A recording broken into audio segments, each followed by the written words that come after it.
ফিলিপাইনের জ্বালানি জরুরি অবস্থা।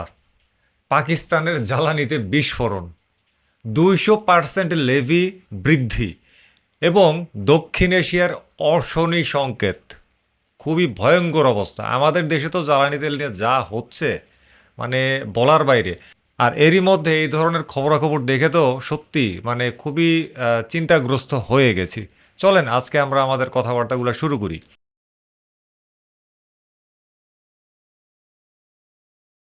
আজ এমন কিছু সংবাদ নিয়ে আপনাদের সামনে দাঁড়িয়েছি যা শুনলে মনে হবে কোনো দেশের অর্থনীতি নয়, বরং একটি চলন্ত ইঞ্জিনে কেউ বালু ঢেলে দিয়েছে। 2026 সালের 23শে মার্চ পাকিস্তান সরকার তাদের জনগণের উপর এক অর্থনৈতিক কার্পেট বম্বিং চালিয়েছে। হাই অকটেন জ্বালানির উপর লেভি এক ধাক্কায় 100 রুপি থেকে বাড়িয়ে করা হয়েছে 300 রুপি, অর্থাৎ স্রেফ ট্যাক্স বেড়েছে 200%। যখন একটি রাষ্ট্রের সিলিন্ডার হেড ফেটে যায় তখন জোড়াতালি দিয়ে আর কম্প্রেসর বাড়ানো যায় না। পাকিস্তান এখন সেই ফেটে যাওয়া ইঞ্জিনের ধোঁয়া গিলছে। আপনারা দেখছেন রিকু ব্লগস, যার স্লোগান সত্য সুন্দর এবং তোষামত কুৎসিত। বিস্তারিত সহ ফিরে আসছি ইন্ট্রোর পরে।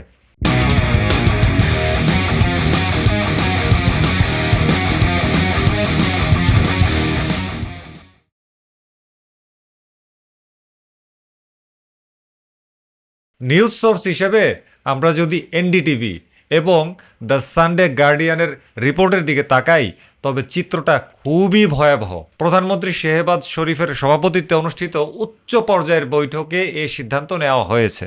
সেখানে উপস্থিত ছিলেন অর্থমন্ত্রী মোহাম্মদ আওরঙ্গজেব এবং পেট্রোলিয়াম মন্ত্রী আলী পারভেজ মালিক। এবারে চলেন আমরা একটু মেকানিক্যাল ডাটা শিটের দিকে তাকাই। হাই অকটেন লেভি 100 PKR থেকে বেড়ে 300 PKR। সাধারণ পেট্রোল 321.17 PKR লিটার প্রতি 55 রুপি বৃদ্ধি পাইছে। ডিজেল 335.86 PKR লিটার প্রতি 55 রুপি বৃদ্ধি পেয়েছে। সরকার দাবি করছে এই বৃদ্ধি কেবল উচ্চবিত্তের উপর প্রভাব ফেলবে, কারণ হাই অকটেন মূলত দামি লাক্সারি গাড়ি বা স্পোর্টস বাইকে ব্যবহৃত হয়। কিন্তু প্রশ্ন হলো, যখন ইঞ্জিনের ফুয়েল গ্রেড পরিবর্তন হয় তখন কি কেবল মালিকের পকেট পড়ে? না না, পুরো ইকোসিস্টেমের টাইমিং চেইন বিগড়ে যায়।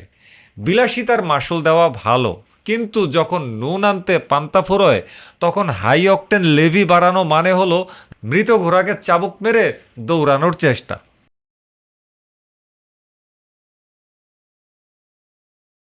কেন এই অবস্থা? পাকিস্তান সরকার আঙুল তুলছে মধ্যপ্রাচ্যের উত্তেজনার দিকে। ইরান বনাম ইসরায়েল আমেরিকার যুদ্ধের প্রভাবে আন্তর্জাতিক বাজারে তেলের ব্যারেল এখন আকাশচুম্বী, আবার ঠুস করে কমেও যায়। যখন শুনে যে শান্তি চুক্তির দিকে আগাচ্ছে ইতিবাচক, তখন আবার ঠাস করে কমে যায়। আবার যখন শোনা যায় যে না, শান্তি চুক্তি হচ্ছে না, কিছু একটা গন্ডগোল, আবার ঠাস করে বাইরে যায়। মারাত্মক এক খেলা চলতেছে। বিশেষ করে স্ট্রেইট অব হরমুজ বা হরমুজ প্রণালী দিয়ে তেল সরবরাহ ব্যাহত হওয়ায় বিশ্বজুড়ে এনার্জি ক্রাইসিস কিন্তু তৈরি হয়ে গেছে। পাকিস্তান তার ফরেন রিজার্ভ বা বৈদেশিক মুদ্রার অভাবে ধুঁকছে। আইএমএফের শর্ত পূরণ করতে গিয়ে তারা এখন দেয়ালে পিঠ ঠেকে যাওয়ার অবস্থায়। তাই বিশ্ব অস্থিরতার দোহাই দিয়ে তারা জনগণের পকেট কাটছে। মধ্যপ্রাচ্যের কামানের গোলার শব্দে পাকিস্তানের তেলের পাম্পের মিটার ঘোরার গতি বেড়ে গেছে। যুদ্ধ ওখানে হয় আর পকেট কাটে ওই পাকিস্তানের বাইকারদের, সাধারণ জনগণের।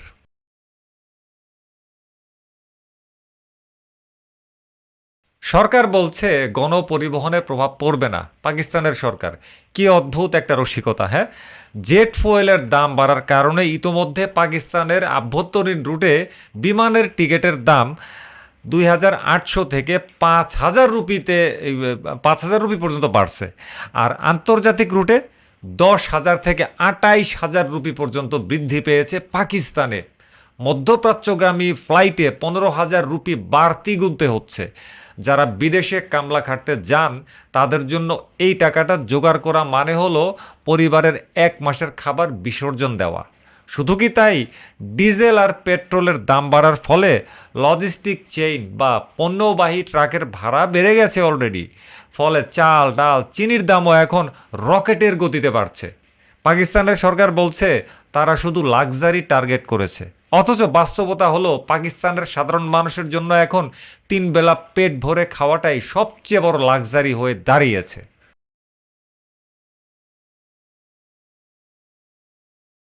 পাকিস্তান তো কেবল লেভি বাড়িয়েই ক্ষান্ত, কিন্তু পরিস্থিতি কতটা ভয়াবহ হতে পারে তার জলজ্যান্ত উদাহরণ তৈরি করল ফিলিপাইন। 25 মার্চ 2026 ইতিহাসের পাতায় এক কালো দিন হিসেবে চিহ্নিত হয়ে থাকবে।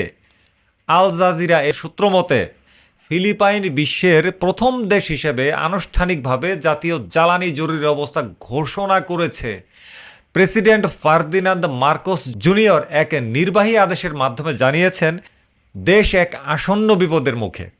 ইরানের সঙ্গে ইসরায়েল যুক্তরাষ্ট্রের যুদ্ধের দাবানল ফিলিপাইনের বন্দরে এসে অলরেডি ঠেকে গেছে। এবারে দেখি আমরা সেখানের ভয়াবহ কিছু পরিসংখ্যান। প্রথম পরিসংখ্যান, আমদানি নির্ভরতা।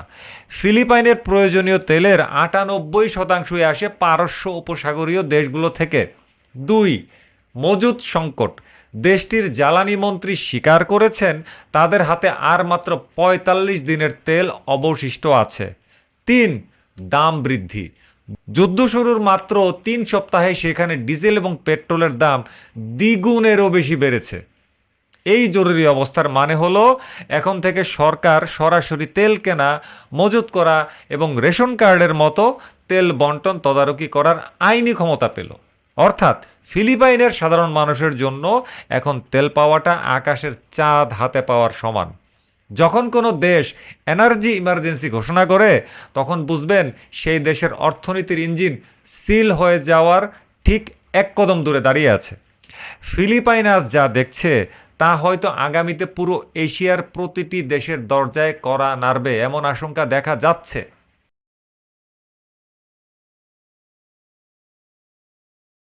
এবার আমাদের ঘরের কথায় আসি। পাকিস্তান ফিলিপাইনের এই আগ্নেয়গিরি কি ভারত বা বাংলাদেশের লাভা পাঠিয়ে দেবে? রেডি হচ্ছে কি? প্রথমে বলি ভারতের প্রসঙ্গে। ভারত রাশিয়ার কাছ থেকে ডিসকাউন্টে তেল কিনে পরিস্থিতি সামাল দিলেও আন্তর্জাতিক বাজারের এই অস্থিরতা ভারতের রুপির উপর চাপ সৃষ্টি করছে। ভারতের ট্রান্সপোর্টেশন কস্ট বাড়লে তার প্রভাব দক্ষিণ এশিয়ার বাণিজ্যে পড়বেই। এবারে হচ্ছে আমাদের দেশ বাংলাদেশের প্রসঙ্গ। আমাদের দেশের প্রেক্ষাপট আরও সংবেদনশীল। বাংলাদেশে এখন তেলের দাম ডাইনামিক প্রাইসিং বা আন্তর্জাতিক বাজারের সাথে সমন্বয় করা হয়। পাকিস্তানে যখন এই ধস নামে তখন আমাদের বিপিসি বা জ্বালানি বিভাগকেও হিসাব মেলাতে হিমশিম খেতে হয়। আমাদের রিজার্ভের অবস্থাও যে খুব একটা সুবিধাজনক সার্বিকভাবে তা কিন্তু না। যদি মধ্যপ্রাচ্যের যুদ্ধ দীর্ঘস্থায়ী হয় তবে বাংলাদেশেও অকটেন এবং পেট্রোলের দামের নতুন একটি স্পাইক দেখা যেতে পারে। আমাদের দেশের মন্ত্রী বলতেছে স্টকে তেল আছে, পর্যাপ্ত তেল আছে, অথচ জনগণ গিয়ে সরাসরি পেট্রোল পাম্পগুলোতে তেল পায় না। সারি সারি লাইন, শত শত হাজার হাজার মানুষ সারা বাংলাদেশে ত্রাহি ত্রাহি অবস্থা। এদিকে বাংলাদেশের প্রধানমন্ত্রী তারেক রহমান বলেছেন তেলের দাম তারা বাড়াবেন না। ভালো কথা, কিন্তু তেলটা কই? মানুষ তো তেলই পাচ্ছে না। আপনাদের মন্ত্রী বলছে তেল আছে, চিন্তার কারণ নাই, কিন্তু জনগণ তেল পাচ্ছে না। তাহলে এই অবস্থার সাথে তেলের দাম বাড়াবো না, এইটা আসলে কতটুকু আমরা এই কথাটাকে কতটুকু সম্মান করব, কতটুকু মূল্যায়ন করব, তাই না? প্রতিবেশীর ঘরে শর্ট সার্কিট হলে নিজের ঘরের মেইন সুইচ চেক করা বুদ্ধিমানের কাজ। পাকিস্তান ফিলিপাইন আজ যে সংকটে, বাংলাদেশ ও ভারত সেই একই সাগরের কিন্তু যাত্রী।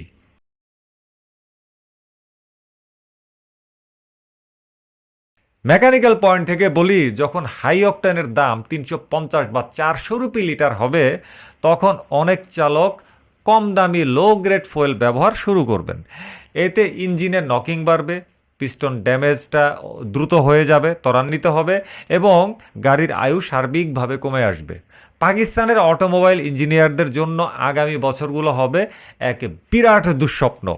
ফুয়েল ইকোনমি ধরে রাখা এখন আর সম্ভব না। নকল তেল আর নিম্নমানের জ্বালানি দিয়ে ইঞ্জিন চালানো যায়, কিন্তু সেই ইঞ্জিন কখনো গন্তব্যে পৌঁছাতে পারে না। পাকিস্তানের অর্থনীতিও আজ লো গ্রেড ফুয়েলে চলা এক বিকল ইঞ্জিন হয়ে গেছে।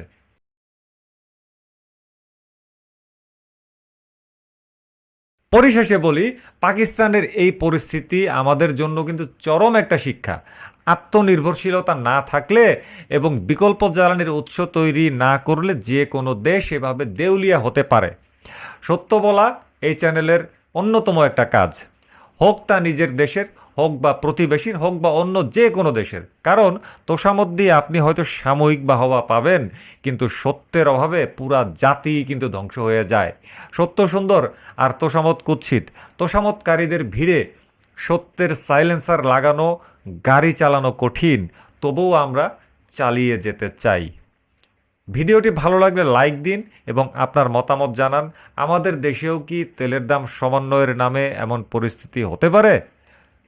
পেট্রোল দিয়ে নাকি বাংলাদেশ স্বয়ংসম্পূর্ণ, কিন্তু পেট্রোলটাও এখন পাম্পে গিয়ে পাওয়া যাচ্ছে না। কি অদ্ভুত স্বয়ংসম্পূর্ণ হয়ে গেছি আমরা। বিদায় নিলাম আজকে। আল্লাহ হাফেজ, আসসালামু আলাইকুম।